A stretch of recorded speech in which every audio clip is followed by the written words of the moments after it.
जय हिंद प्यारे साथियों, कैसे आप सभी। मैं प्रीति सिंह फिर से हाजिर हूँ आप सभी के सामने करंट अफेयर की क्लास लेके। चलिए तो शुरू करते हैं आज की करंट अफेयर की क्लास एक प्यारे से मोटिवेशन कोट के साथ। कि निगाहों में मंजिल थी, कि निगाहों में मंजिल थी, गिरे और गिरकर संभलते रहे। कि निगाहों में मंजिल थी, गिरे और गिरकर संभलते रहे। आंधियों ने बहुत कोशिश की, आंधियों ने बहुत कोशिश करी, लेकिन चिराग आंधियों में भी जलते रहे। तो इसका तात्पर्य क्या है स्टूडेंट? इसका तात्पर्य यही है डियर कि निगाहों में मंजिल थी, गिरे और गिरकर संभलते रहे। कि जब हमारे निगाहों में मंजिल होती है तो कई बार हम गिरते भी हैं और कई बार हम संभलते भी हैं।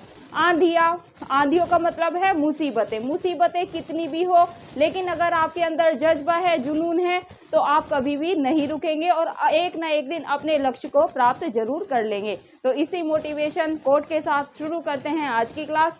पहला प्रश्न लिया है करंट अफेयर का कि हाल ही में सन 2028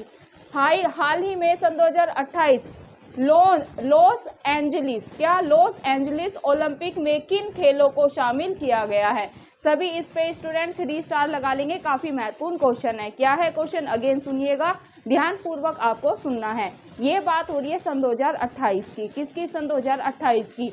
हाल ही में सन 2028 लॉस एंजलिस कहाँ पर है भाई? सभी को पता होगा। लॉस एंजलिस है यूएसए में। कहाँ पर? यूएसए में। लॉस एंजलिस ओलंपिक में किन खेलों को शामिल किया गया है? तो अगर ऐसे डायरेक्ट पूछ ले कि कितने खेलों को शामिल किया गया है, आपके ऑप्शन हो। ए ऑप्शन आपको दे दे कि भाई 5 खेलों को शामिल किया गया है, बी दे दे कि भाई 6 खेलों को शामिल किया गया है, सी दे दे 7 को किया गया है, डी दे दे 8 को किया गया है। तो भाई सभी स्टूडेंट क्या आंसर लगा के आएंगे कि भाई हमें तो पता है, प्रीति मैम ने अच्छे से पढ़ाया है कि भाई जो सन 2028 में ओलंपिक होंगे लॉस एंजलिस में, वहां पर 5 खेलों को शामिल किया गया है। कितने खेलों को शामिल किया गया है भाई? ये किया है 5 खेलों को। कितने? 5 खेलों को। क्लियर है सारी चीजें? अब कोई भी स्टूडेंट एग्जाम में गलत करके नहीं आएगा। अब अपने को ये तो पता चल गया कि भाई 5 खेलों को शामिल किया गया है, लेकिन अपने को तो ये तो पता ही नहीं कि भाई कौन कौन से खेलों को शामिल किया गया है। चलिए हम फटाफट से इसको भी जान लेते हैं। ये 5 खेल कौन कौन से हैं भाई? क्रिकेट। कौन सा है भाई? पहला है क्रिकेट। क्रिकेट को शामिल कर लिया गया है किसमें भाई? ओलंपिक खेलों में। पहले क्रिकेट शामिल नहीं था। Then squash. क्या भाई? स्क्वैश खेल को भी शामिल कर लिया गया है। थर्ड है फ्लैग फुटबॉल। क्या है भाई? थर्ड है अपना फ्लैग फुटबॉल। क्या है? थर्ड है फ्लैग फुटबॉल। फोर्थ की अगर बात करें तो बेसबॉल और सॉफ्ट बॉल। क्या? बेसबॉल और सॉफ्ट बॉल। और फिफ्थ है अपना लैक्रोस। कौन सा भाई? लैक्रोस। क्या भाई? लैक्रोस। चलिए दोबारा से याद करने का प्रयास करते हैं। पहला है क्रिकेट, दूसरे की बात करें तो स्क्वैश, तीसरे की बात करें तो फ्लैग फुटबॉल। क्या है भाई? तीसरा है फ्लैग फुटबॉल। चौथे की बात करें तो चौथा है बेसबॉल जिसे हम बेसबॉल और सॉफ्टबॉल के नाम से जानते हैं। चौथा है ये। और पांचवा है लैक्रोस। कौन सा गेम्स है भाई? पांचवा है लैक्रोस। क्लियर है सारी चीजें? ये कब शामिल किया गया? सन 2028 के जो लॉस एंजलिस में यूएसए, मतलब कि यूएसए में क्या होंगे? ओलंपिक होंगे।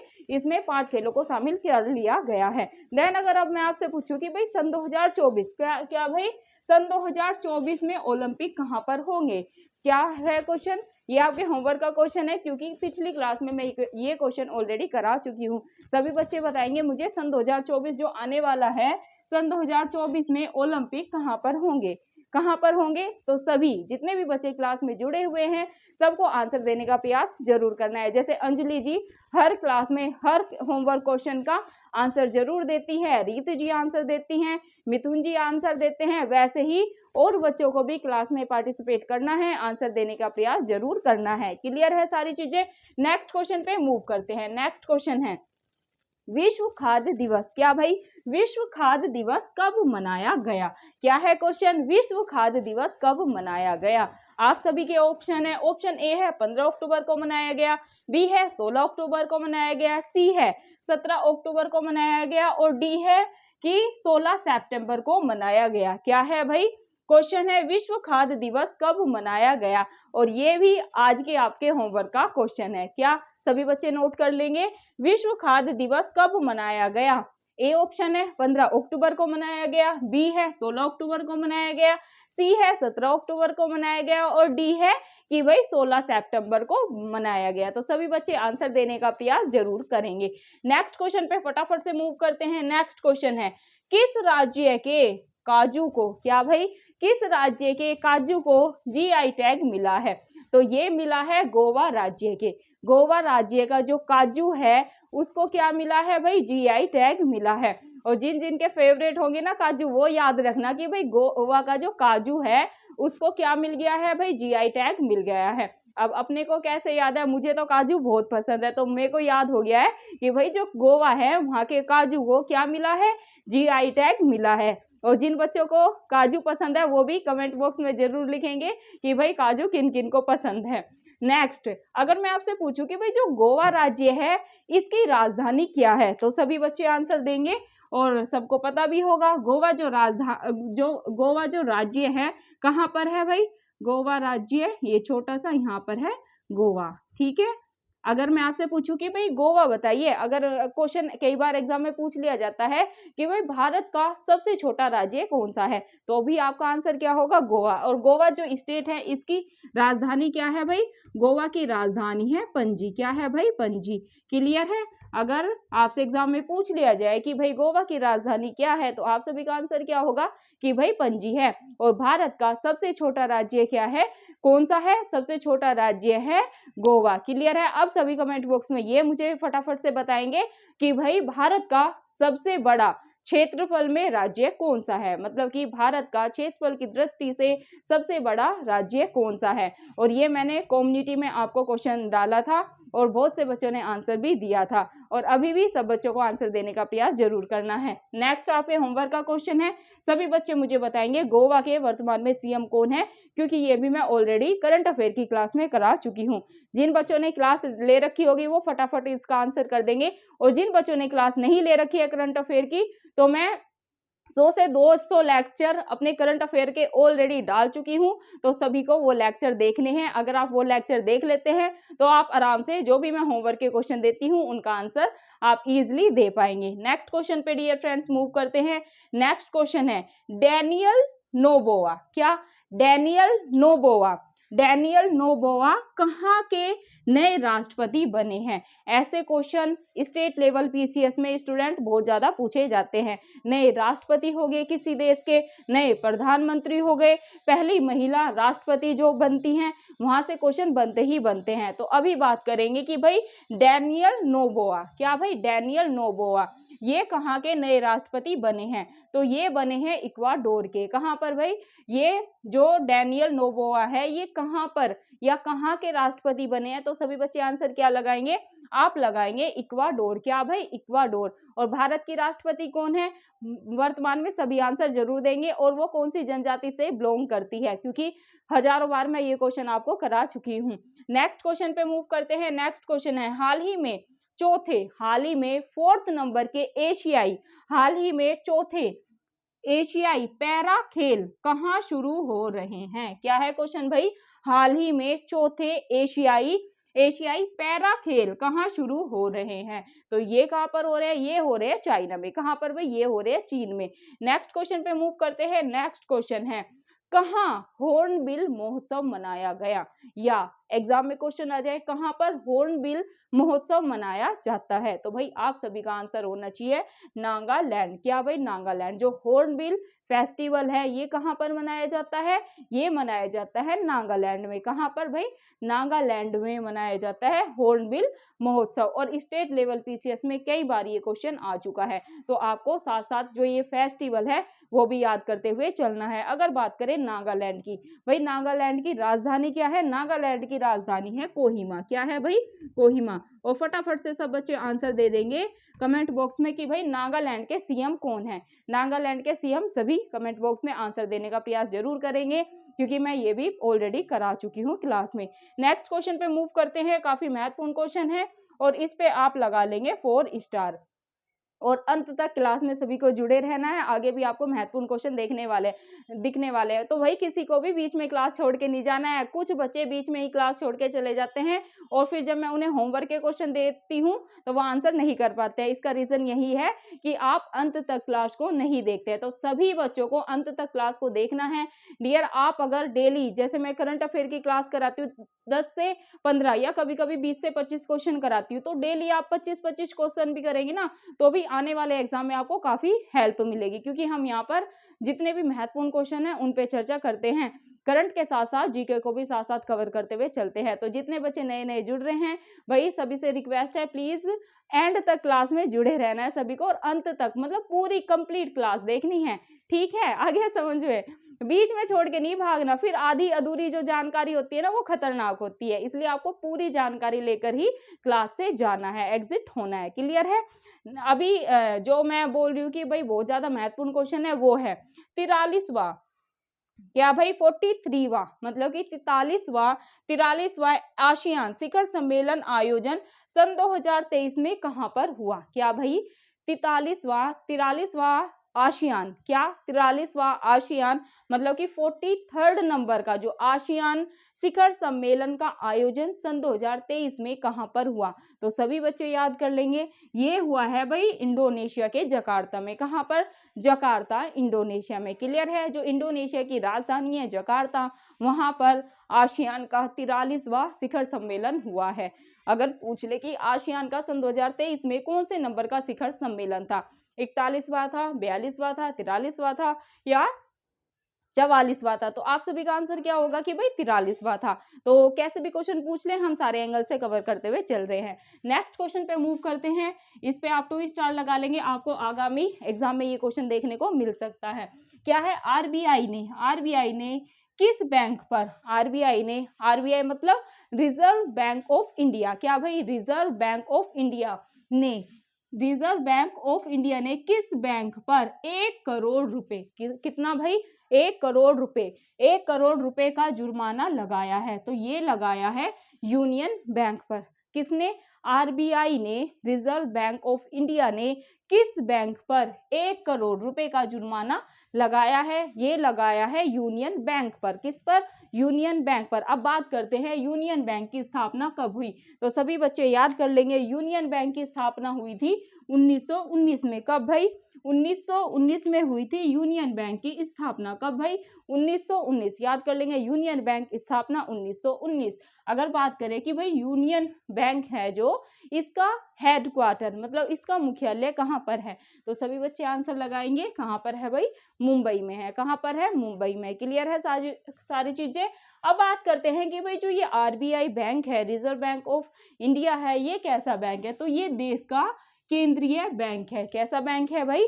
आरबीआई देश का केंद्रीय बैंक है। कैसा बैंक है? आरबीआई देश का केंद्रीय बैंक है। अब बात करते हैं कि भाई आरबीआई की स्थापना कब हुई, तो सभी बच्चे याद कर लेंगे, आरबीआई की स्थापना हुई थी 1 अप्रैल 1935 में। कब भाई?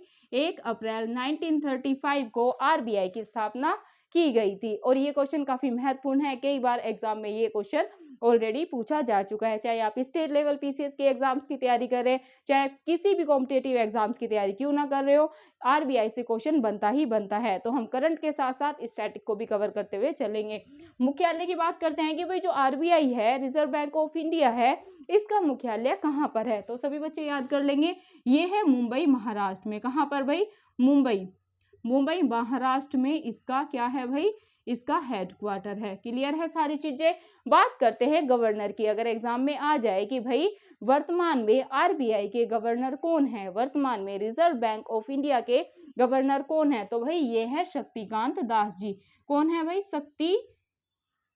शक्तिकांत दास जी वर्तमान में आरबीआई के गवर्नर है। कौन है भाई? शक्तिकांत दास जी आरबीआई के वर्तमान में गवर्नर है। बात करते हैं राष्ट्रीयकरण की कि भाई आरबीआई का या रिजर्व बैंक ऑफ इंडिया का राष्ट्रीयकरण कब किया गया है, तो होमवर्क में भी कुछ क्वेश्चन बनता है ना। इतनी सारी जानकारी मैंने आपको दे दी आरबीआई के बारे में, तो सभी बच्चे अब मुझे बताएंगे आरबीआई का राष्ट्रीयकरण कब हुआ था। क्या भाई आरबीआई का राष्ट्रीयकरण कब हुआ था, ये हो गया आपके होमवर्क का क्वेश्चन। फटाफट से नेक्स्ट क्वेश्चन पे मूव करते हैं, जो कि है पुराने संसद भवन, क्या भाई, पुराने संसद भवन का नाम बदल दिया गया है। ये तो सभी बच्चों को पता है, मैं कितनी बार क्लास में करा चुकी हूँ। तो ये नाम बदलकर क्या कर दिया गया है। एग्जाम में आपको क्वेश्चन देखने को 100% मिलेगा, 100% ये क्वेश्चन आपको देखने को जरूर मिलेगा कि भाई पुराने संसद भवन, जो पुराना संसद भवन है, इसका नाम बदलकर क्या कर दिया गया है। तो आप सभी का आंसर क्या होगा कि भाई संविधान सदन कर दिया है। क्या कर दिया है भाई, जो पुराना संसद भवन है इसका नाम बदलकर कर दिया गया है संविधान सदन। क्या, संविधान सदन। क्लियर है। अब बात करते हैं कि भाई जो पुराना संसद भवन है इसका डिजाइन किसने तैयार किया था। कई बार एग्जाम में ये क्वेश्चन स्टेट लेवल पीसीएस में पूछा जा चुका है कि पुराने संसद भवन का डिजाइन किसने तैयार किया। तो आप क्या लगाएंगे, आप लगाएंगे sir Edward Lutyens plus sir Herbert baker. दो व्यक्ति थे जिन्होंने पुराने संसद भवन का डिजाइन तैयार किया था। ये कौन से, लुटियंस का नाम तो सभी को पता होगा कि भाई जो लुटियंस हैं इन्होंने जो पुराना संसद भवन है उसका डिजाइन तैयार किया था। लेकिन जो दूसरे व्यक्ति है ना सर हर्बर्ट बेकर, इसका नाम बहुत से बच्चों को नहीं पता होगा। तो सभी बच्चे याद कर लेंगे, जो पुराना संसद भवन है उसका डिजाइन किसने तैयार किया था, सर एडवर्ड लुटियंस ने और सर हर्बर्ट बेकर ने। आधारशिला रखी थी, तो आधारशिला किसने रखी थी भाई, आधारशिला रखी थी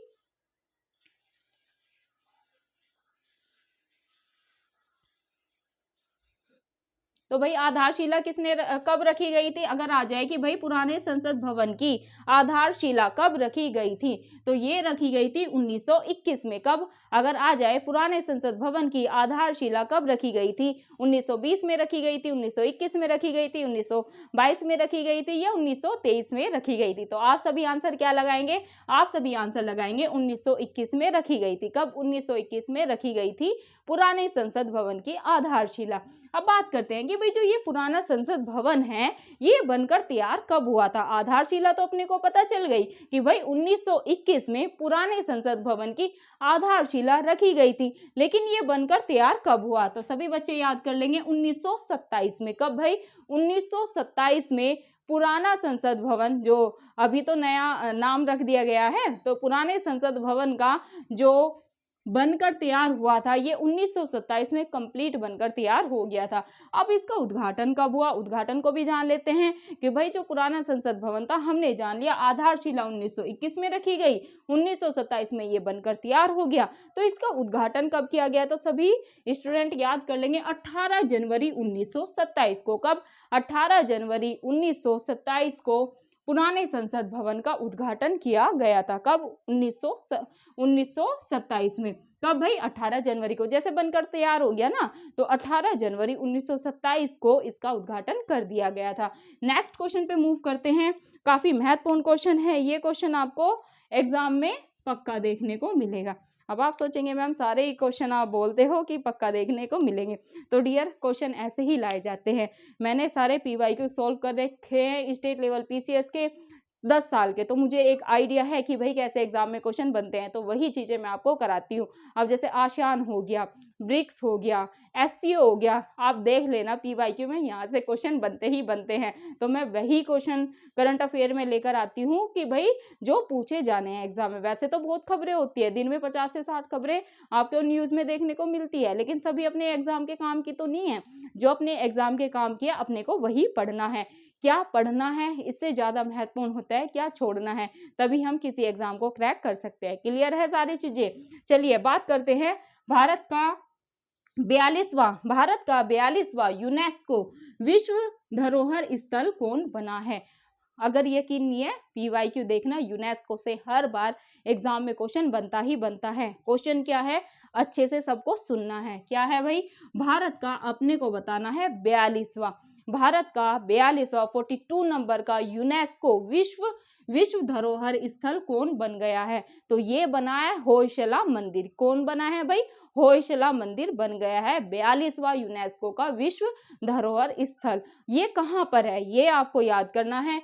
ये होयसला मंदिर अगर पूछ ले एग्जाम में कि भाई जो होयसला मंदिर है ये कहाँ पर है, कर्नाटक में है, आंध्र प्रदेश में है, केरल में है या फिर मध्य प्रदेश में, तो आप सभी का आंसर क्या होगा कि भाई होयसला मंदिर ये कर्नाटक में है। क्लियर है। देन बात कर लेते हैं कि भाई 41वां कौन सा है। अपने को ये भी तो पता होना चाहिए, क्या पता एग्जाम में स्टेटमेंट में करके दोनों आ जाए कि भाई 41वां यूनेस्को विश्व धरोहर स्थल है होयसला, ऐसे आगे पीछे करके आपको देंगे एग्जाम में कंफ्यूज करने के लिए। तो आप सभी को ध्यान में रखना है जो 41 नंबर का 41वां यूनेस्को विश्व धरोहर स्थल है, ये है भाई शांति निकेतन। कौन सा है भाई? ये है शांति निकेतन। अब कई बार एग्जाम में पूछ ले आपसे कि भाई जो शांति निकेतन है ये कहाँ पर है, तो आप सभी का आंसर क्या होगा? वेस्ट बंगाल में है। कहाँ पर है भाई? वेस्ट बंगाल में है। क्लियर है? देन यूनेस्को, अगर बात करें यूनेस्को की, इसका गठन अगर आपसे एग्जाम में पूछ लिया जाए कि भाई यूनेस्को का गठन कब किया गया था, तो आप सभी का आंसर होगा 16 नवंबर 1945। कब? 16 नवंबर 1945 को यूनेस्को की क्या भाई गठन किया गया था। इसका सदस्य भारत कब बना, अगर पूछ ले यूनेस्को का सदस्य भारत कब बना था, तो आप सभी का आंसर होगा 1946 में। कब भाई? 1946 में। क्लियर है? नेक्स्ट क्वेश्चन पे मूव करते हैं। नेक्स्ट क्वेश्चन है पीएम मोदी जी ने गणतंत्र दिवस परेड, क्या पीएम नरेंद्र मोदी जी ने गणतंत्र दिवस परेड सन 2024 के लिए मुख्य अतिथि के रूप में किसे आमंत्रित किया है? इस पे तो आप 5 स्टार लगा लेना, किसी ना किसी एग्जाम में आपको ये क्वेश्चन देखने को जरूर मिलेगा। क्या है क्वेश्चन? पीएम नरेंद्र मोदी जी ने गणतंत्र दिवस परेड जो सन 2024 में होने वाली है उसके लिए मुख्य अतिथि के रूप में किसे आमंत्रित किया है? तो भाई ये किया है यूएसए के प्रेसिडेंट को। किसको भाई? यूएसए के राष्ट्रपति जी को। यूएसए के मतलब कि अमेरिका के राष्ट्रपति कौन है वर्तमान में? जो बाइडेन जी को। जो बाइडेन जी को सन 2024 में गणतंत्र दिवस के अवसर पर नरेंद्र मोदी जी ने मुख्य अतिथि के रूप में आमंत्रित कर दिया है। नेक्स्ट क्वेश्चन पे मूव करते हैं जो कि है आज का हमारा लास्ट क्वेश्चन और काफी महत्वपूर्ण है। क्या है भाई? स्वच्छ वायु सर्वेक्षण। स्वच्छ वायु सर्वेक्षण सन 2023 में सबसे स्वच्छ हवा के लिए किस शहर में शीर्ष स्थान हासिल किया है? क्या है? स्वच्छ वायु सर्वेक्षण सन 2023 में सबसे स्वच्छ, सबसे साफ हवा के लिए किस शहर ने शीर्ष मतलब सबसे ऊपर का स्थान हासिल किया है? तो भाई ये तो मैंने आपको पिछली क्लास में करा दिया था, ये किया है इंदौर ने। आपकी रिवीजन हो जाएगी। ये थोड़ा घुमा फिरा के क्वेश्चन है, स्वच्छ वायु आ जाए या स्वच्छ हवा आ जाए मतलब वही है। क्या भाई? अगेन क्वेश्चन रिपीट कर रही हूँ, काफी महत्वपूर्ण है। इन्वायरमेंट में भी ये क्वेश्चन आ सकता है और करंट में भी। क्लियर है? स्वच्छ वायु सर्वेक्षण सन 2023 में सबसे स्वच्छ हवा, सबसे स्वच्छ मतलब कि सबसे साफ हवा के लिए किस शहर ने शीर्ष स्थान हासिल किया है? तो भाई ये जो एमपी का इंदौर है इसने प्रथम स्थान हासिल किया है। अगर आपसे टॉप 3 पूछ लिया जाए कि भाई टॉप 3 कौन से हैं, तो पहला कौन सा है भाई? एमपी का इंदौर है। दूसरा कौन सा है? ये आगरा है, यूपी का आगरा दूसरे स्थान पर है। तीसरा कौन सा है कि भाई थाने है। क्या भाई? थाने है। क्लियर है?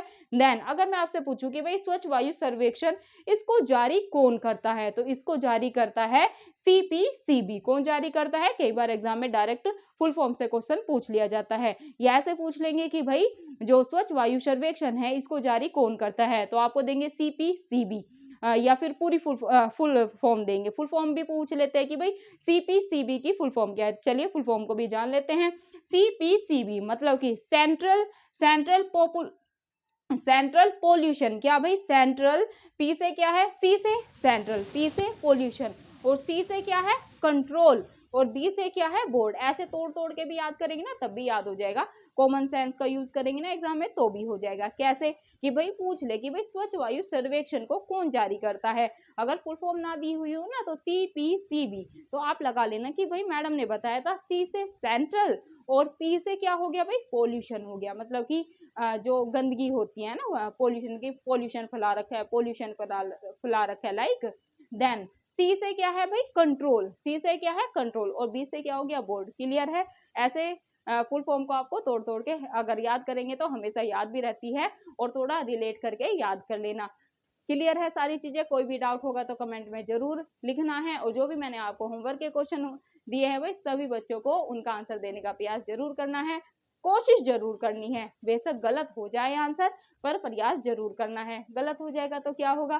कल की क्लास में मैं उन बच्चों का भी नाम लूंगी जिन्होंने गलत आंसर दिया है, और उनका तो नाम लिया ही जाता है जो बच्चे राइट आंसर करते हैं। जो बच्चे गलत आंसर करेंगे उनका नाम इसलिए लूंगी क्योंकि फिर उन्हें याद रहेगा कि भाई हमने गलत आंसर दे दिया था, मैम ने करेक्ट किया था। तो जब आप एग्जाम में जाएंगे तब आपसे गलती नहीं होगी। तो स्टूडेंट यही है, जितनी भी मिस्टेक्स करनी है रिवीजन में या याद करने में यही कर लो, एग्जाम में इन गलतियों से आपको बचना है, क्योंकि छोटी छोटी गलती हमें एग्जाम में एक एक दो नंबर से हमारा सिलेक्शन रुक जाता है। तो जितनी प्रैक्टिस करनी है यहीं पर कर ले, जितनी गलती करनी है यहीं पर कर ले, यहीं पर उनका सुधार करे और आगे बढ़े और एग्जाम में अच्छा प्रदर्शन करके आए। शुक्रिया डियर, ये थी आज की करंट अफेयर की क्लास। बताइएगा क्लास कैसे लगी, फीडबैक जरूर दीजिएगा। ज्यादा से ज्यादा प्लीज वीडियो को शेयर करें। वीडियो अच्छी लगे, मैम का एफर्ट अच्छा लगे तो वीडियो को लाइक कर देना। चैनल को सब्सक्राइब नहीं कर रखा है तो सभी स्टूडेंट चैनल को सब्सक्राइब कर लेंगे। और एक बात और बतानी थी, टेलीग्राम लिंक से सभी ज्वाइन हो जाएंगे। जैसे क्लास अपलोड होगी आपको डिस्क्रिप्शन में टेलीग्राम लिंक मिल जाएगा, सभी बच्चों को ज्वाइन होना है। और जितने भी मैंने करंट अफेयर के क्वेश्चन कराए हैं अब तक नहीं डाल पाई हूँ डियर, थोड़ा जीवन ऐसे व्यस्त चल रहा है काफी, तो उस वजह से नहीं डाल पाई हूँ। लेकिन आज मैं पीडीएफ बना लूंगी करंट अफेयर की, आपको सारी जितनी मैंने क्लास कराई है उनकी करंट अफेयर की जो पीडीएफ है वो मिल जाएगी। तो सभी को क्या होना है, फटाफट से टेलीग्राम लिंक से ज्वाइन हो जाएंगे और रात तक आपको सारी करंट अफेयर की पीडीएफ मिल जाएगी। तो सभी को धमाकेदार रिवीजन करनी है और जो भी आपका एग्जाम है उसके लिए जबरदस्त तरीके से भाई मेहनत करो, इस बार सिलेक्शन लेना ही लेना है। जय हिंद, जय भारत। मिलते हैं आपको कल की करंट अफेयर की क्लास में। शुक्रिया।